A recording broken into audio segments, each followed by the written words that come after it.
They're images few expected to see on Burma's rigidly controlled state television. Video of the country's leading opposition figure meeting with the UN Special Envoy Ibrahim Gambari during his recent visit there.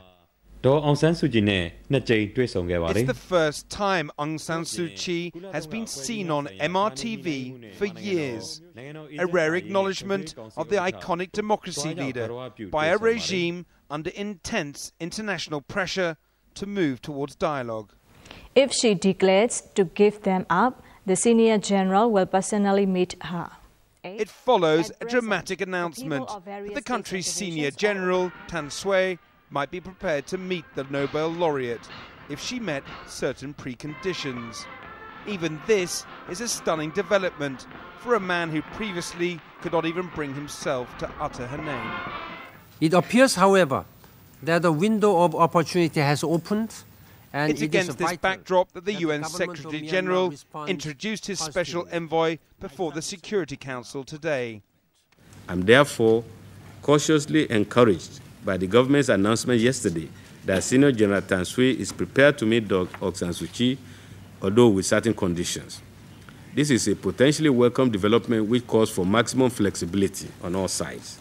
The sooner such a meeting takes place, the better, as it is a first and necessary step to overcome the high level of mistrust between them. With Buddhist monks looking on expectantly, Mr. Gambari did not hold back in criticizing the regime's repressive measures. Another necessary step for genuine national dialogue is to take place is the release of all political detainees, particularly the sick and the elderly. After all, only free men and women can engage in dialogue. The international revulsion over the brutal crackdown on pro-democracy demonstrations has forced this isolated regime to respond to calls for dialogue. But some exiled opposition activists are wary that the government's apparent offer to talk could be yet another stalling tactic. So this is a PR thing. The things that he said are not new. These are things that they have been saying all around. That distrust runs even deeper now that the regime has turned its guns even on Burma's holy men. Amid all the talk about talks, the repression goes on. These monks spent 4 days on the run, fleeing for their lives, and are now in hiding. We ran away because we couldn't sleep in our own monasteries. There were army raids day and night. If monks were arrested, they were beaten, kicked, and slapped.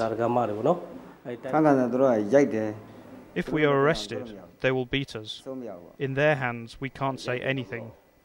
We're afraid of being used as forced labor.